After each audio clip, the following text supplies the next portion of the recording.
Undecided. There's still no winner in the battle to determine who leads the Texas House. We examine how Republican leaders are putting pressure on their members and how Democrats are trying to influence the decision. Texas law abolished most diversity, equity, and inclusion programs in higher education.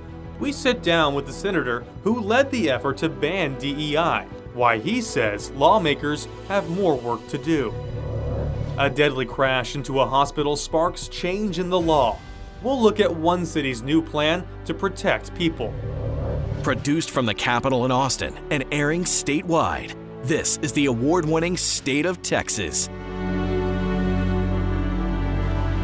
Hello, and thank you for joining us. I'm Dylan McKim. There's an ongoing battle to determine the next Speaker of the Texas House. It's one of the most influential positions in Texas politics, and it sparked a bitter fight that's dividing Republicans.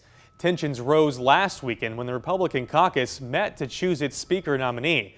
Representative David Cook declared victory Saturday afternoon after he won on the third ballot. That vote came after more than 20 supporters of Representative Dustin Burrows left the meeting. A few minutes later, Burrows announced that he would be the next Speaker. He released a list of 76 supporters, a mix of Democrats and Republicans, that he says gives him the votes necessary to become Speaker. But despite both Burrows and Cook declaring victory, it's not clear either man has enough support to win. Governor Abbott weighed in on social media, posting, quote, "We need a Texas House Speaker chosen by a majority of Republicans in accordance with the Republican caucus rules," end quote. Another key player in this battle is Abraham George. He's the chairman of the Texas Republican Party. I spoke with him about why the party is supporting Cook and how the party could punish Burrows along with members who choose to back him.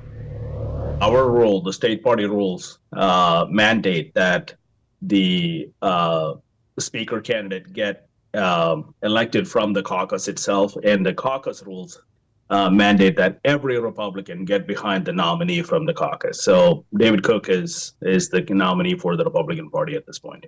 Yeah, and we talk about those caucus rules that all 88 members in the House should get behind David Cook since he won that caucus vote this past weekend. But that's not what's happening. We're not seeing that happen right now.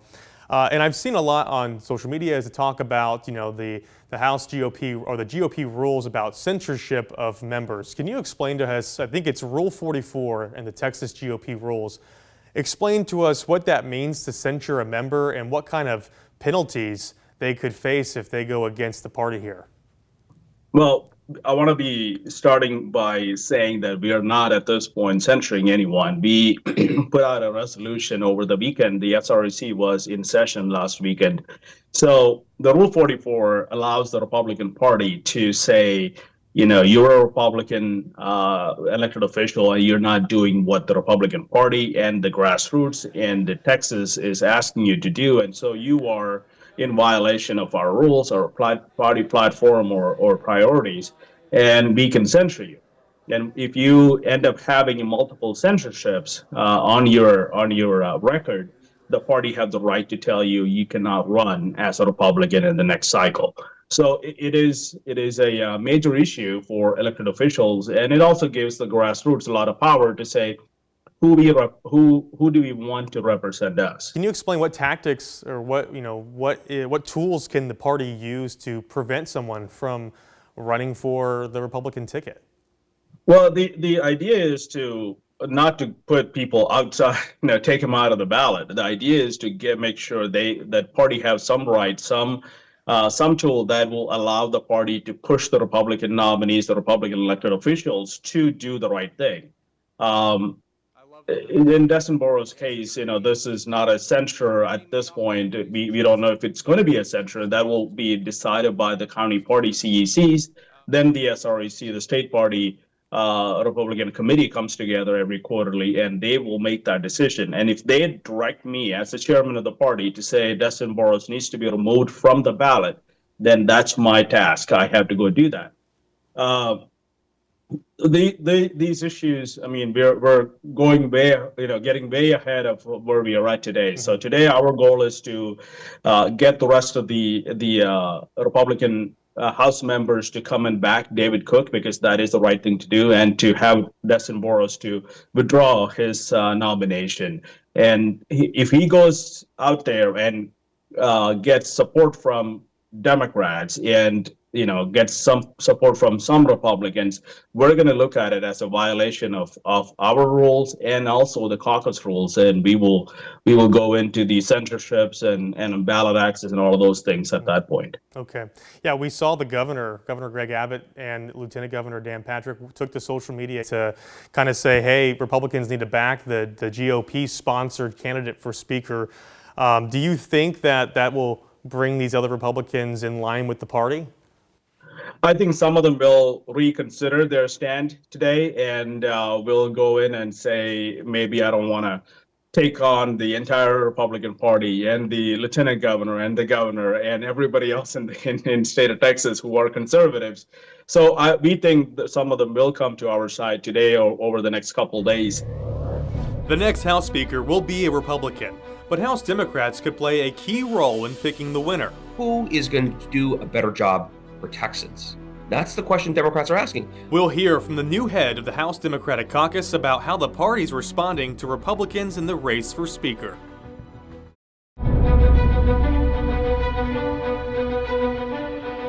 The battle to decide the next House Speaker will be won by a Republican, but Democrats could play a key role in picking the winner. And House Democrats have a new leader, Houston Representative Gene Wu. I spoke with him about the Speaker battle and asked him about the discussions among Democrats during last weekend's vote. The vibe was, who is going to help us make sure the Texans know that we stand with them? The Texans know that the things that they care about, Democrats are there for them every step of the way. That we are in lockstep. We are in 100% agreement with Texans when they tell us that they can't get ahead.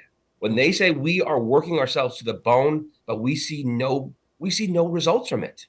That we're just barely surviving from day to day. Texans, Democrats are with you 100%.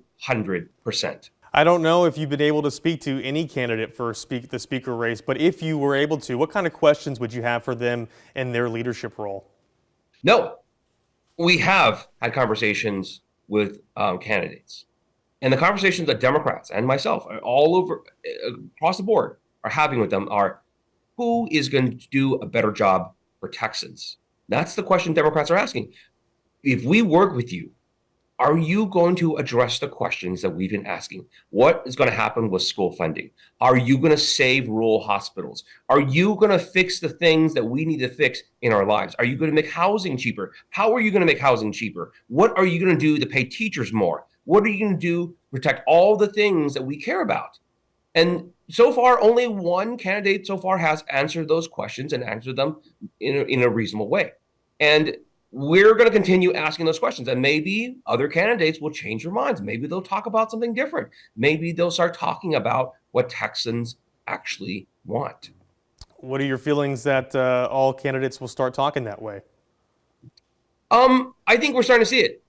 I know that we did. Democrats pass a resolution saying we will absolutely not vote for David Cook because he is offering Texans nothing. And so far, he has sent a letter saying, oh, okay. I'm willing to talk. Tell me what you want. Tell me what Texans want. Maybe I'll consider it. And so, look, what Democrats are doing right now, even as a minority party, we are having an impact on the conversations. We're making potential leaders of Texas change their tune. We're forcing them to talk about things that Texans actually care about, that makes our lives better. And that's a great start, right? We're still 30 days out from the session. Let's keep talking. Let's have all Texans. If you care about this, go tell your Republican friends.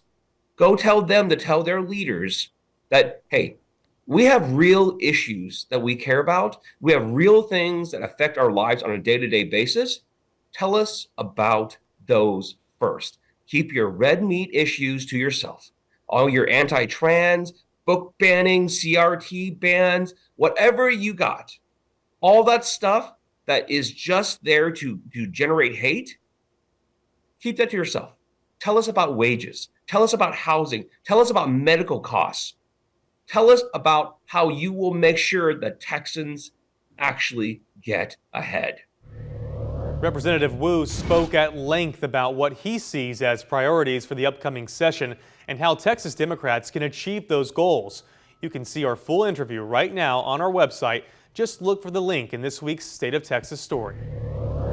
Texas law abolished most diversity, equity, and inclusion programs in higher education, but a key lawmaker says there's more to be done. What's next? I think we're definitely looking into governance for how universities work. We sit down with the senator who helped lead the effort to ban DEI on campus, find out why he believes the ban could help more students succeed.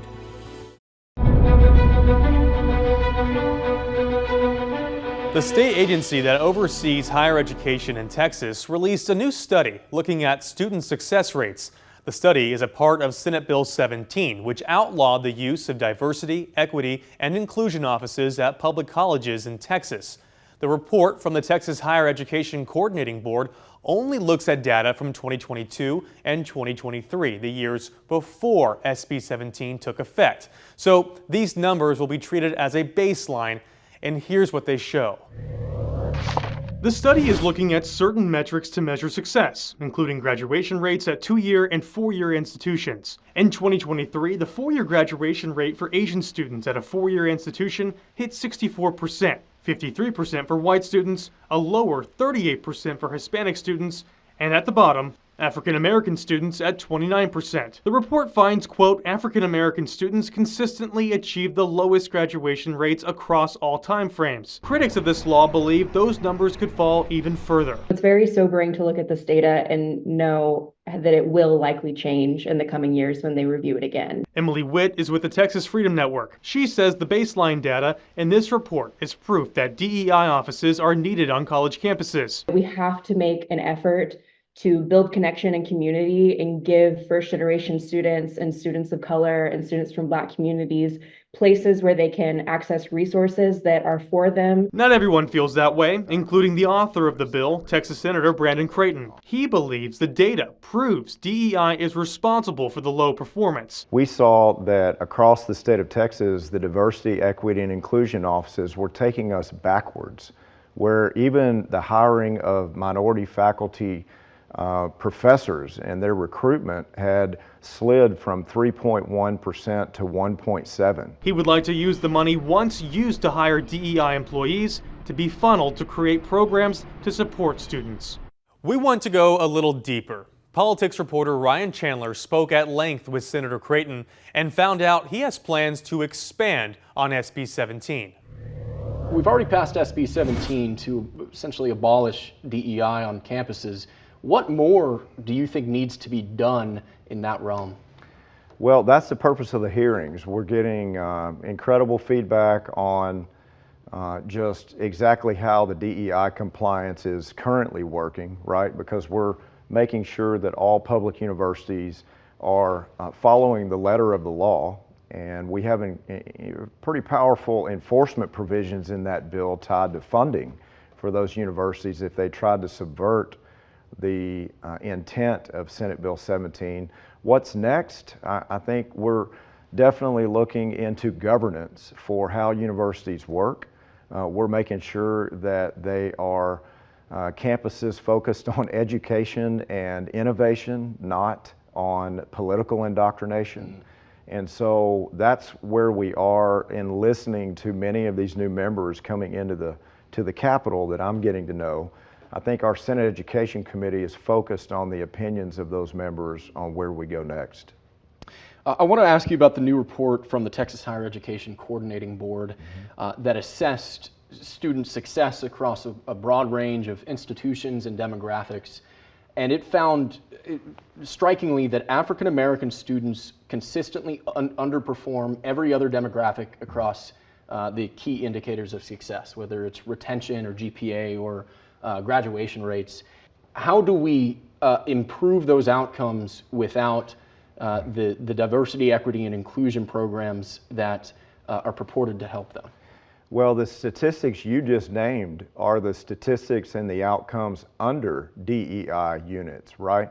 We saw that across the state of Texas, the diversity, equity, and inclusion offices were taking us backwards, where even the hiring of minority faculty professors and their recruitment had slid from 3.1% to 1.7%. So it doesn't surprise me that student performance had also declined. But what could we do different? We could take the millions and millions of dollars that was dedicated for 379 DEI employees just at the University of Texas alone and provide better student supports. That money should have been used for that purpose all along. What specifically do you think is needed to reach parity between students from different racial and economic backgrounds? Well, just as I mentioned on the use of the incredible funding that we were putting into DEI units over the last 10 years, the success was just not there, and many vulnerable populations on campus were actually being hurt by those DEI units. So we can't allow for that to continue. We're not going to settle for mediocrity. We're going to make sure that the dollars that the public, that the taxpayer provides to our public universities, that it's used to support the very students that you mentioned need help. And those aren't the only students that are underperforming and need help.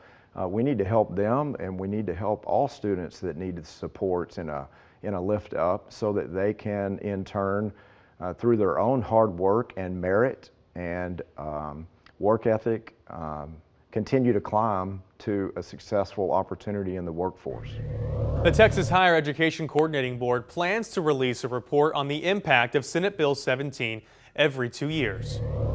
A devastating crash into a hospital sparks change in the law. We'll look at one city's new plan to protect people and look inside the investigation that shed light on the issue.